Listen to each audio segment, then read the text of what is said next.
Жазыққа кіру. Бірінші жазық һәм ғәділ бақшасынан қуылу.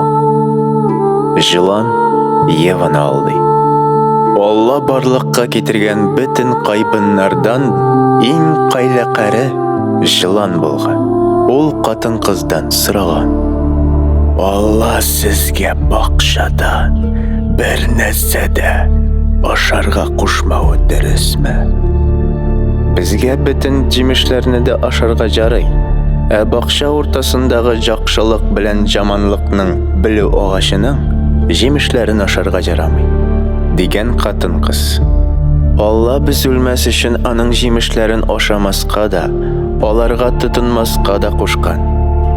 Жоқ, өлмейсіз.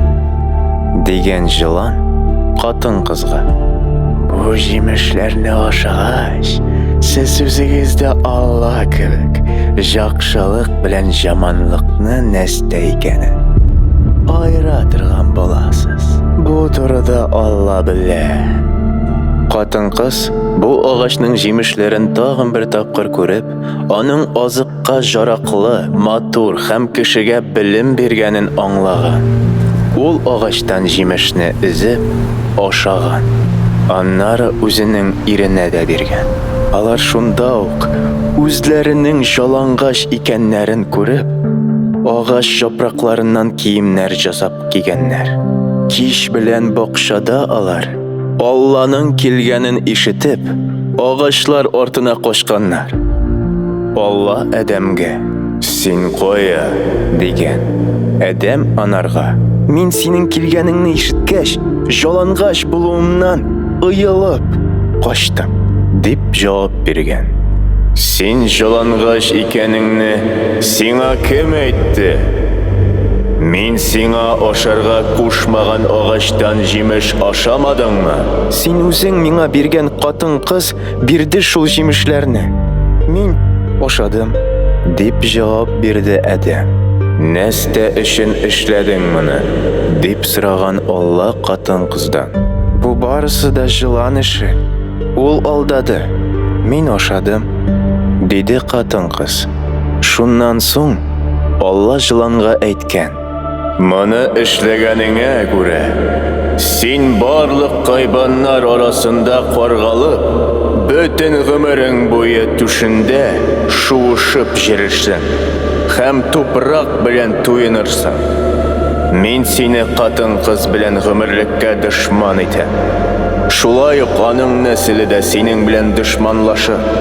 Син аның үкчәсен чагарсың, ул синең башыңны бәреп җимерер.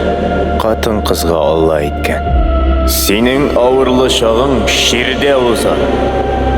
Балалар топканда азаплар чигәрсең. Синең өстеңнән ирең хуҗа булыр. Адамга Алла әйткән: Катыныңны тыңлап, мин сиңа ашарга кушмаган агачтан ашаганыңа күрә, бөтен җир өсте каргалыр. Үзеңнең гомерең буена син ризыгыңны авырлык белән табарсың. Кажыр җир өстендә шәнечкеләр, тигәнәкләр үсәр. Син кыр үләне белән генә тукланырсың.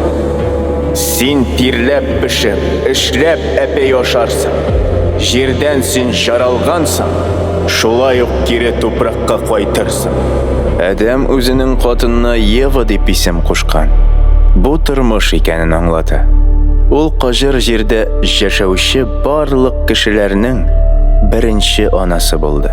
Шунда аларны киендерер өчен Алла Адәм белән аның катынына кайбан тиресеннән киемнәр жасаган.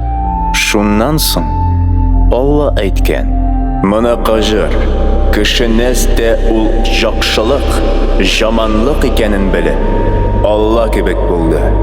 Инде кажыр тормыш агачының җимешен ашап, мәңгелек тормышка ия булмасын. Алла җирне эшкәртү өчен Гадән бакчасыннан кешене куып чыгарган.